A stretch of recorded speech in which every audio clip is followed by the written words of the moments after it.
এই দিক দিয়ে যা।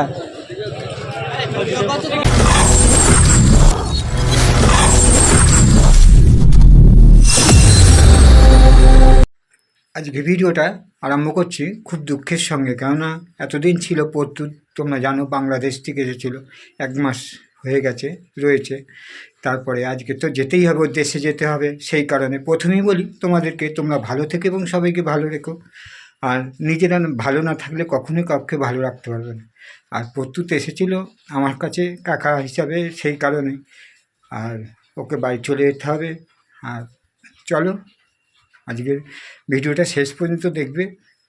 জানি না তোমাদের কার কেমন লাগবে সেটা জানি না। হ্যাঁ, আমার খুব কষ্ট লাগছে এবং প্রত্যেকেরও খুব কষ্ট লাগছে। আরে আবার পুজোর সময় আসবি তো, আবার কী আছে, চ চ চ।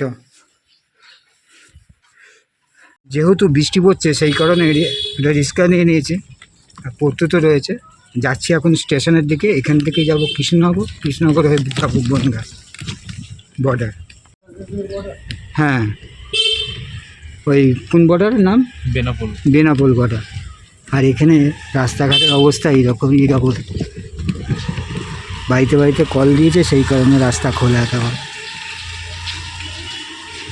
আর বৃষ্টিও পড়ছে, জোরে না, টিপটিপ করে বৃষ্টি পড়ছে। যেহেতু সঙ্গে লেগে যাচ্ছে সেই কারণেই রিক্সা করে চলে আসছে। এখন চলে এসেছি স্টেশনের টিকিটটা কেটে নিয়ে তারপরে শিয়ালদায় যাব। শিয়ালদা থেকে কৃষ্ণনগর, অনেক কিছুই দেখতে হবে, সঙ্গে থেকো। এখন ট্রেন এসে গেছে, এই ট্রেনে উঠে শিয়ালদায় যাব। এখন চলে এসেছি শিয়ালদা স্টেশনে। আর পাশে প্রস্তুত রয়েছে, যাব দাদুর বাড়ি, কৃষ্ণনগর যাব। ওখান থেকে ও বর্ডার পার হয়ে যাবে। শিয়ালদা ছেড়ে এখন কৃষ্ণনগর থেকে যাচ্ছে ট্রেনটা, চালু হয়ে গেছে শিয়ালদা থেকে। আর আমরাও যাচ্ছি বসে। ট্রেনটা খুবই সুন্দর এবং পুরো ফাঁকা গেছি, এইরকম ফাঁকা ট্রেন পাইনি।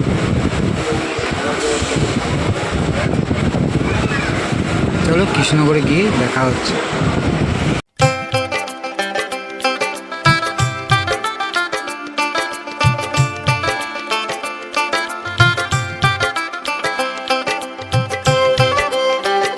আড়াই ঘন্টার পরে আমরা পৌঁছে গেছি কৃষ্ণনগর স্টেশন। আর প্রত্যুত আছে, এবার টোটো ধরবো, টোটো ধরে মামার বাড়ি যাবো, দাদুর বাড়ি। ওর বাবার হচ্ছে মামার বাড়ি।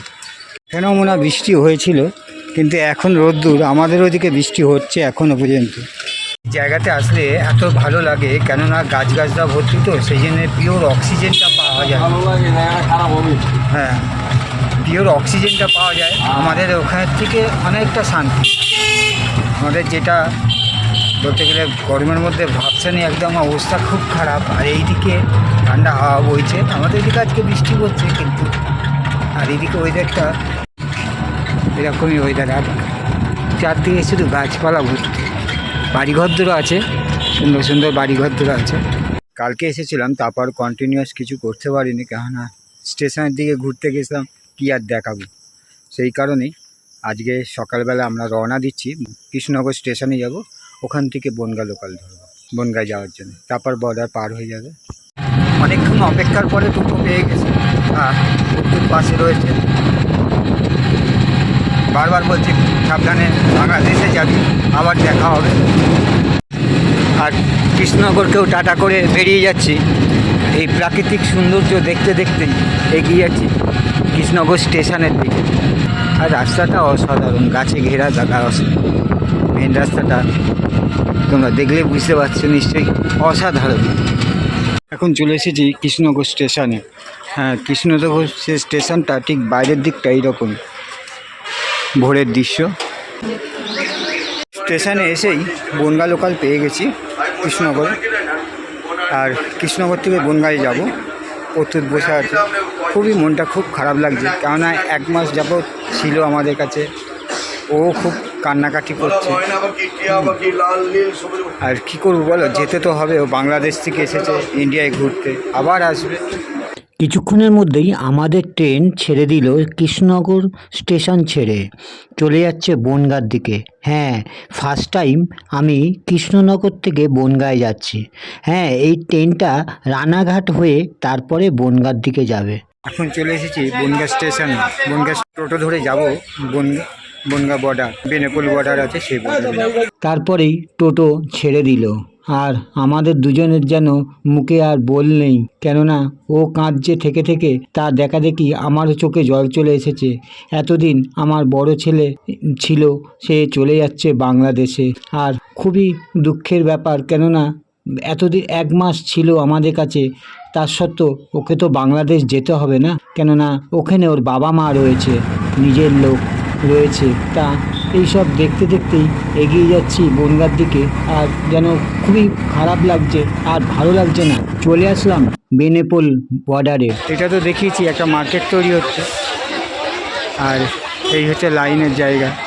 আস্তে আস্তে করে যে ওকে এগিয়ে যেতে হবে, আমাকে পিছিয়ে যেতে হবে, আমি ফিরে যাব আর ও বাংলাদেশ চলে যাবে। আবার আসিস, তুমি সাবধান থাকবে, ভালো থাকবে, ঠিক আছে। মেশিনগুলো ছেড়ে দেবে, আমার সাথে দেখা হবে। হুম, দেখা হবে আবার নিশ্চয়ই। তুই সাবধানে থাকবি, হ্যাঁ, ওষুধপালাগুলো ঠিক মতন খাবি। হ্যাঁ আসি। হ্যাঁ, ঠিকঠাক। এই দিক দিয়ে যা। এইমাত্র বনগাঁ স্টেশনে আসলাম, প্রত্যুর চলে গেল, খুবই খারাপ লাগলো। আর কি বলবো, চলো আজকের ভিডিওটা এখানেই শেষ করলাম। ও বাড়ি চলে গেল, একদিকে ভালো, আমাদের কাছে খুব খারাপ লাগছে, যেহেতু বাংলাদেশ এসেছিলো আর খুব কান্নাকাটি করছিল, সেই কারণেই খারাপ লাগছে। তোমরা ভালো থেকো এবং সবাইকে ভালো রেখো। আবার দেখা হবে একটা ভিডিওতে, ভাবলাম।